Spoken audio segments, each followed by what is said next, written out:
কালকে আমি কোন রেস্টুরেন্টে গেছি, অনেক বড় একটা দামি তো রেস্টুরেন্টে গেছি। আই রিদি, দাঁড়াও। Sorry ma'am. পুরো ক্লাস দাঁড়ায় থাকবে এখন তুমি। শোন না, এরপর কি হয়েছে শোন, ওই রেস্টুরেন্টে একটা রিদি, তোমার কি লজ্জা হবে না?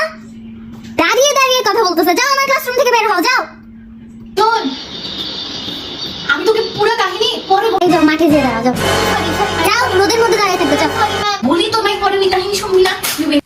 ti scrivo anche perché la voce, che sono tutti diretti, ma mai tempo adesso, ma প্রতিদিনই টিফিন রয়ে যায় আমার।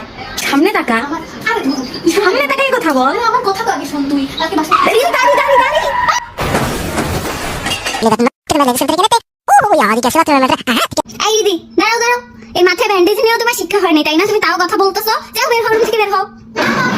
আমি দেখেছি, যাও।